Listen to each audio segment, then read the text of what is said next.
জুলাই আগস্টের গণ আন্দোলনের মুখে বাংলাদেশ ছেড়ে পালিয়ে যান বাংলাদেশের সাবেক প্রধানমন্ত্রী শেখ হাসিনা। জনরোষের হাত থেকে বাঁচার জন্য তিনি গোপনে বাংলাদেশ ছেড়ে ভারতে পালিয়ে যান। এরপর থেকেই ভারত থেকে বিভিন্ন রকমের বিবৃতি দিয়ে চলছেন তিনি। দেশের মধ্যে অরাজকতা সৃষ্টির জন্য নানান রকমের কর্মসূচি ঘোষণা আসছে তাদের পক্ষ থেকে।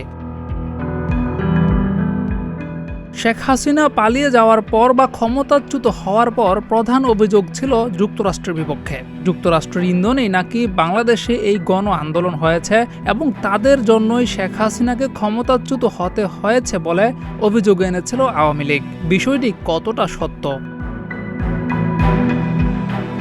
সম্প্রতি আজারবাইজানের বাকুতে অনুষ্ঠিত জলবায়ু সম্মেলনে বাংলাদেশের প্রধান উপদেষ্টা ডক্টর মোহাম্মদ ইউনূসের সাক্ষাৎকার নিয়েছে আল জাজিরা। সেই সাক্ষাৎকারে উঠে এসেছিল এই প্রসঙ্গটি।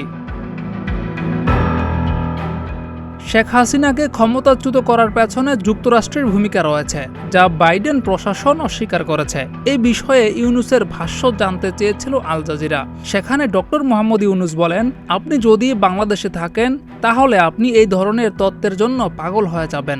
এরা হলো সেই ছাত্র যারা রাস্তায় নেমে বিক্ষোভ করেছে, জীবন দিয়েছে। চারদিক থেকে উন্মত্ত জনতা যখন গণভবনে ঢুকছে তখন লক্ষ লক্ষ জনতা তাদের বাড়ির দিকে এগিয়ে গেছে।